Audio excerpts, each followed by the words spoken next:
Run through some of the shilas that I got. First, like I always like to do, is I like to mention what I spoke about Friday night, because it's always good to have it recorded. So often I get asked the following question, which is, let's say a woman's running late. Can she go into the 18 minutes? It's a very famous question. So just to clarify, Shabbos begins by sunset. Sunset is when it's Vaday Shabbos, Vaday because of a suffix. But sunset is when it's Shabbos.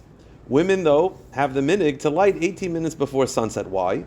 Because there's a mitzvah d'oraisa. There's a biblical mitzvah to be mekabel tosefes Shabbos, which means that although Shabbos begins by sunset, there's a mitzvah d'oraisa to have tosefes Shabbos. And by the way, that mitzvah d'oraisa is not just for women; it's a mitzvah for everybody to accept Shabbos in early. Now, in a moment, I'll explain how many minutes early.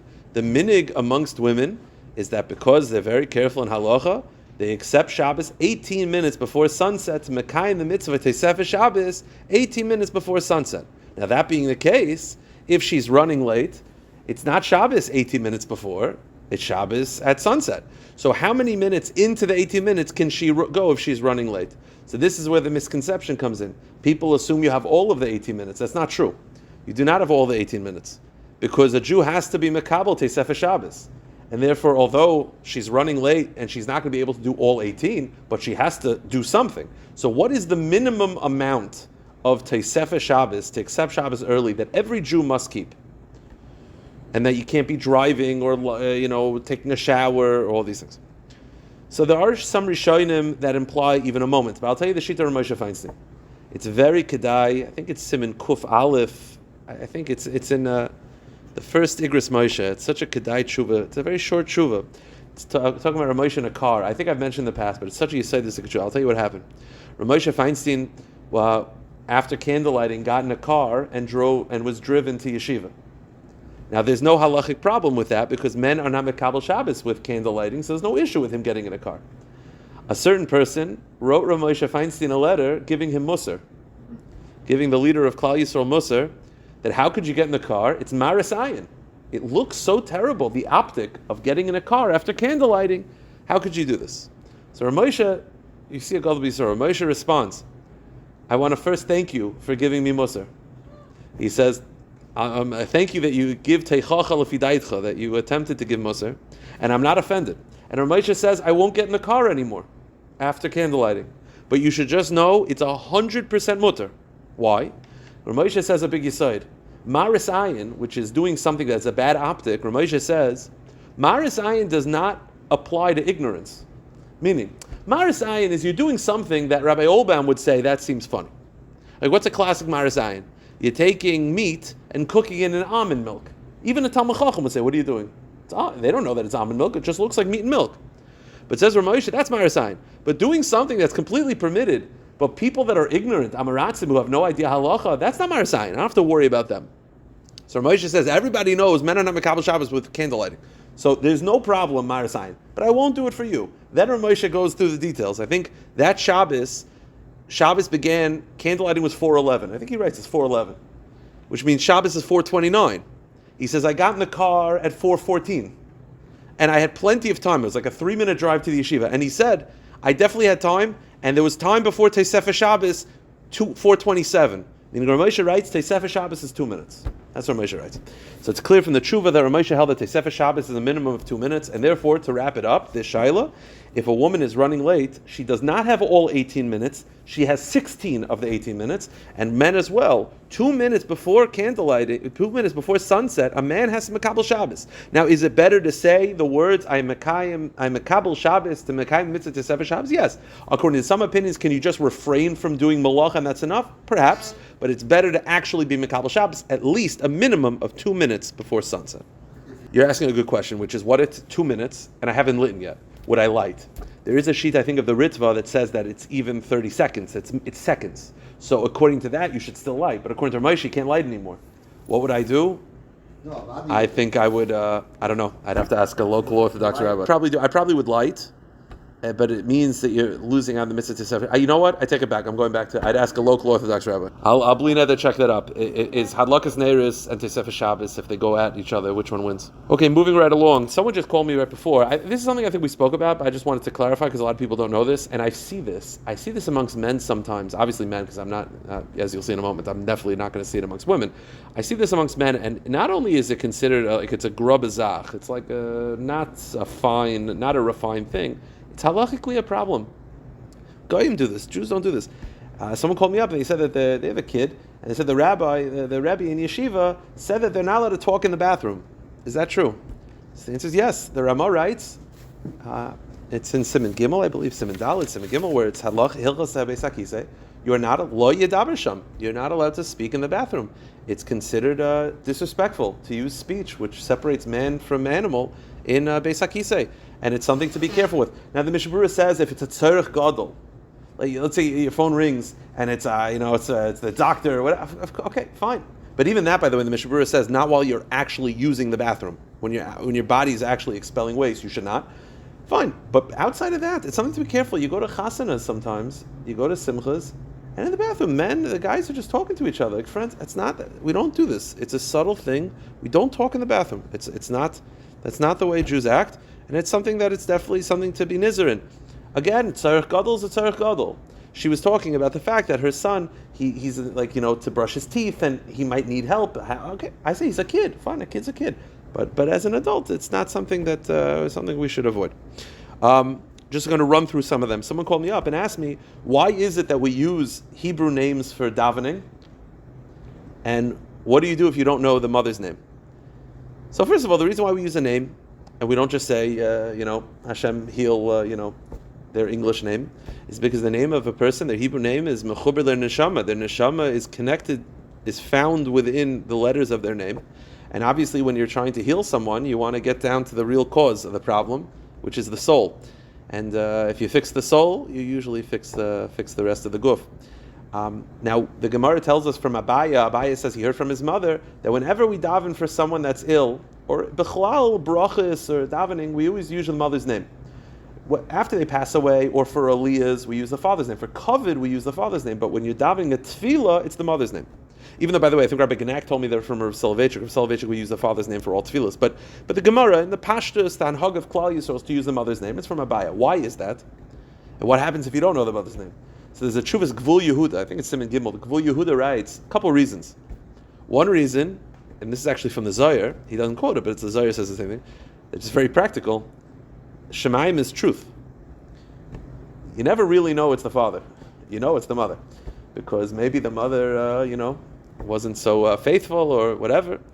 So if you're davening, you want emes lamita, so you start saying the father's name. By the way, just agav, there's a maisa of Chaim Brisker. I think Chaim Brisker was like 8 years old at the time. He was a brilliant adult. He was a brilliant child as well.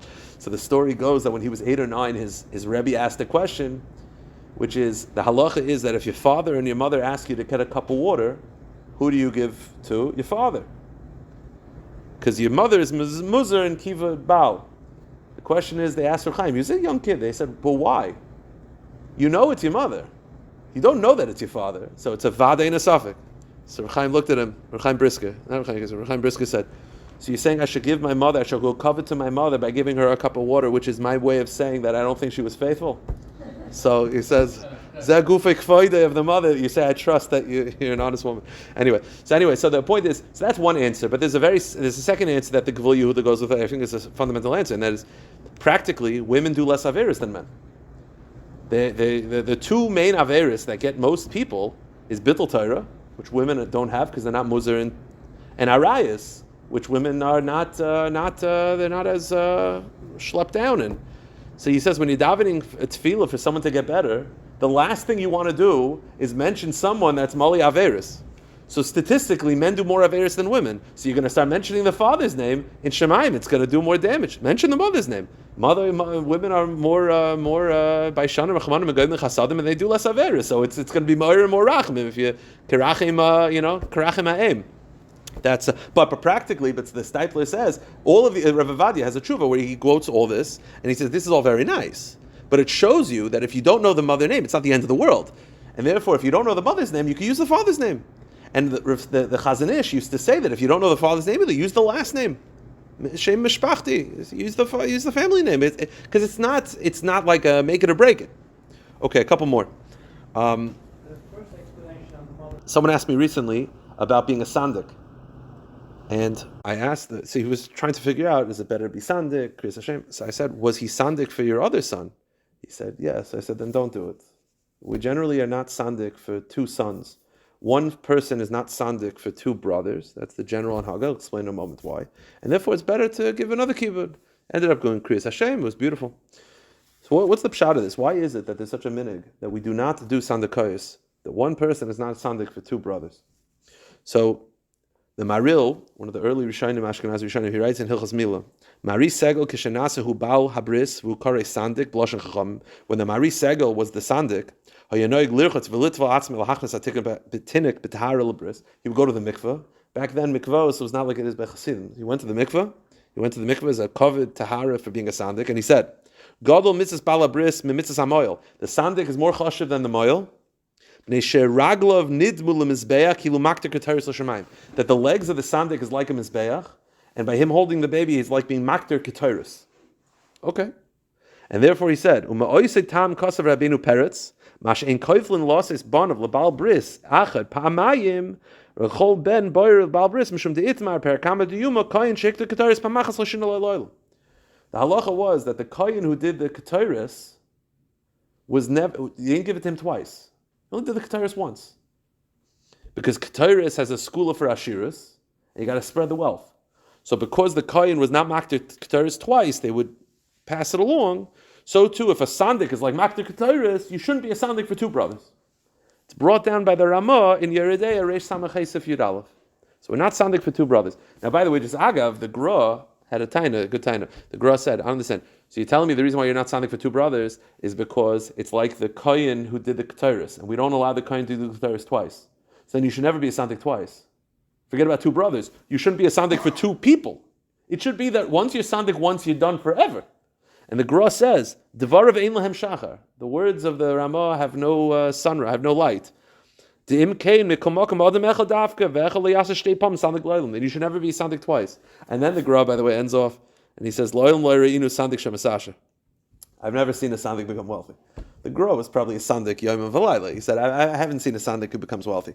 And therefore says the Gra, I believe that you're not supposed to be a sandek for two brothers, but it's not because of the ketoris thing, but rather, al pi tzavos Rav Yida Chassid. It's based on the tzavah Rav Yida Chassid, which, by the way, the tzavah Rav Yida Chassid, which we talked about in the past, Rav Yida Chassid wrote in his a will. He wrote many halachos. It's a big shaila from the Noid B'Yehuda, whether it's something that we're careful with.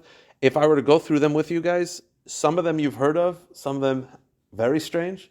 Like the ones you've heard of probably is a guy shouldn't marry a girl that has the same name as his mother. A girl shouldn't marry a guy who has the same name as the father. That one we've heard of. Not getting a haircut on Rosh Chodesh. You've heard of. Not sealing off a window. Heard of. But some of them are not naming Shmuel. Haven't heard of. Right? So, two brothers can't marry two sisters. That's not a thing. People. That's a common. That's something. So anyway, the point is. So sometimes we keep, sometimes we don't. It says the Gra, that's the source. By the way, just agav, you should know, whatever the kids are, it's either the Ramah or it's Rav Yida Chassid. We're not a sandek for two brothers. Rebbes are, Rosh Hashivas, big Rabbonim are, and you have to know exactly why. I think it has to do with that the Choshev is like the Kohen Gadol. I think that's the Cheshbon.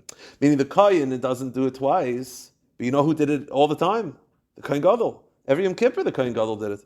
The answer is Kohen Gadol is different. So a Rosh Hashiva, a Reb, is like a Kohen Gadol. By the way, just run through a couple of them. I mentioned this in the Mishmar Yomi yesterday. Oh, no, I don't know. This I don't know. I have to check it out. Yeah, no. I mentioned this yesterday. I just want to mention it again. Why is it that people wear wool tzitzis? And it's kedai, again, especially when you're younger. The Shulchan Aruch brings down, it's a machloikes between the Sfardim and Ashkenazim, are shar other materials chayev deraisa. According to the Mechaber, the only materials that are chayev deraisa and tzitzis is wool and linen. Now we don't wear linen because of the shatnez concern, because tcheles is wool.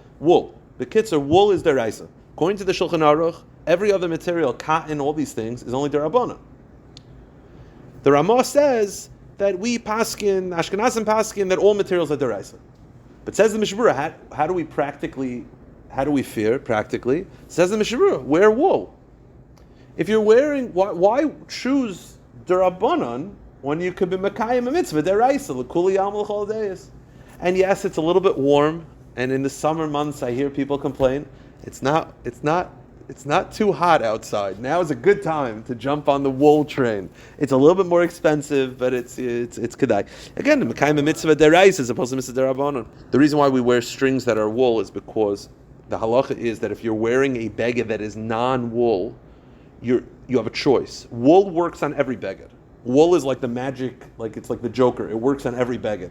Non-wool and linen, you have to wear either wool or the material of said beged.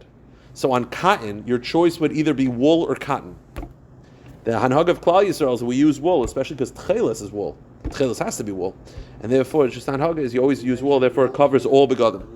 Okay, couple halachas I just want to run through, and that is, I saw an interesting shaila. Are you allowed to write something down during pesukei de zimra? Now, I'll tell you why it's negay in a second.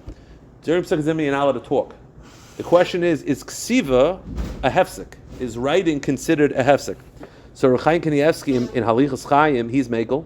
He says that it's not a hefsek, you're allowed to. However, the Tshuvas Arli, which is the Tshuva Sefer of the Shnei Chemed in Siman Ayin Beis, he says you should avoid it. Practical halacha, I'll tell you where there's negay, texting. You shouldn't be texting anyway during davening. It's not appropriate. But sometimes you'll have it where people, they'll go outside, they'll take the phone, they'll text. Unless it's really necessary, texting might be a hefsek. According to the Tshuvas Arli in the Shnei Chemed, writing is a hefsek. Texting would be a hefsek during pesukei de zimra. So only do it if you really, really have to and rely on Reb Chaim that it's not a hefsek. But if it's potentially a hefsek, I would be careful. It's something just to be in his bainin. Run through a couple more. An interesting shayla I saw from Chaim Kanievsky in Halachos Chaim. I'll read you the words because this is, I thought it was interesting. Im oimid b'pesukei de zimra. You're in the middle of pesukei de zimra. Oy aleinu. Oy eza makom. You're in the middle of davening. Aleinu, pesukei de zimra. V'shemei kaddish, and you hear kaddish. So you're supposed to answer Amen, Amen, Shmei Rabba. So I've always thought about this. Im muter lo lahamshech l'spal b'shas amiris hakaddish, or tzarich lishtek v'lishmei hakaddish. Meaning, you're going to answer the points where you're going to answer. In between, do you have to sit and stay quiet, or you can continue in between? And Reb Chaim answered, muter lahamshech. Muter to continue. I just want to mention a couple more quick ones. This I was asked by someone. He asked, is it a thing that he was told that the first time a woman leaves her house after the hospital is she should go to shul? So I said that's something. It's not made up. I said I wouldn't make myself too crazy, but the Netek Avriel brings down in Hilchos Nida Chelek Gimel Perek Samachei.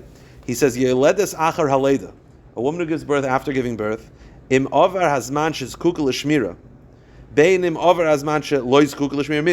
regardless of whether it's a day, a 7 days, doesn't matter. It's important that the first thing she does is goes to shul to hear Davar Shebekdusha, a shiur, torah, tefillah. And this is from Tshuvas Rav Tia Vil, one of the Rishonim. That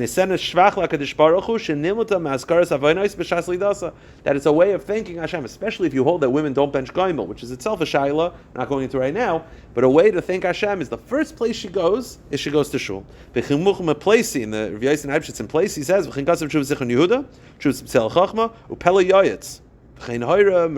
bells. And he brings down, they also heard this from the Hanagi Chabad. Again, kaddish, kedusha, baruch hu, so thank Hashem. Now, again, listen, if she can't, she can't, but it's something. It's something if a woman is able to. Get the details. Not for now, I just want to run through the last couple. Let's do 3 more, very quick ones. This is so negay. I literally have seen in shuls, arguments break out about this. About things that you'll see in a moment. It's ridiculous that arguments should break out about this. You'll have sometimes that the third aliyah on a Monday. So following the third aliyah, there's kaddish. That person from the third aliyah has to bench gomel. So does he bench gomel before kaddish? Does he bench gomel after kaddish? And I've seen sometimes like a pull. So he says like this. In the Eshel Avram Madur Tinyana ratio test says it should be before kaddish, which to me is a kaddish. Rav Chaim Kanievsky writes in Halachos Chaim, one word. Rav Chaim's responses were very quick. Kirt Sinai, whatever you want. Kirt Sinai, whatever you prefer. That was his response. Just two more on with this. Should a person make a bracha on tums if it tastes good? So you'll say, well, why would you do this? Because the Shulchan Aruch. I mean, I happen to not like the taste of tums, but there are. I gotta say, Gas X cherry, delicious. But there are medicines that people they think it kind of tastes like decent. So where it comes from is like this: the Shulchan Aruch and Siman Reish Dalid Sif Ches writes that if you're eating a food for medicinal purposes, you make a bracha if it tastes good. Now the Mechaber was talking about actual food. Let's say you're taking a root from the ground, or you're taking like a flower. That you're eating for medicinal purposes, but it tastes good, then you make a bracha. So says Rava. So here, medicines such as cough preparations that are pleasantly flavored with a sweet syrup are subject to a bracha. This is from he brings down Rav Elyashiv, because again, it's the same thing as the Mechaber. However, some poskim overrule they are not subject to a bracha. I believe it's a Shlomo Zalman. Shlomo Zalman Orah says you don't make a bracha on it. Why? So in another sefer Zayis Bracha, he explains that's when it's an actual food. If you're eating a food and you're doing it, it has flavor, fine. Tums are not food. Medicines are not food. They're not. They have a din oichel, and therefore, even if they taste sweet, you would not eat it. Stam, and therefore, no bracha is decided. It's safek brachas lahakol. And to end with this, the last one is when should a person say brich shmei? Right, brich shmei. They open up the sefer. They open up the aron, and then there's brich shmei. Is brich shmei said before the sefer Torah is taken out? After the sefer Torah is taken out? During? So by Svardim, they open it, I think, while the Sefer Torah is in the Aron. But for Ashkenazim, what's the practical halacha? So Ramosha says that you should say brich shmei koydem shenoitlim, that you take it out, that you say it while it's in the Aron, then you say it, and then you take it out. Shlomo Zalman Auerbach says, but other poskim say afterwards, and Shlomo Zalman says yesh v'yesh. You could do whatever you prefer, and therefore, what I tell people. And by the way, I think I saw from Rav Saroy Dablitsky that he would take it out by beyan arachitz. It's like a nice little partially in, partially out. But for practical halacha, Halicha Shlomo says, David Kamara, whichever you prefer. So oftentimes I'll have people like, tell him to take the Sefer Torah. I'm like, whatever he wants.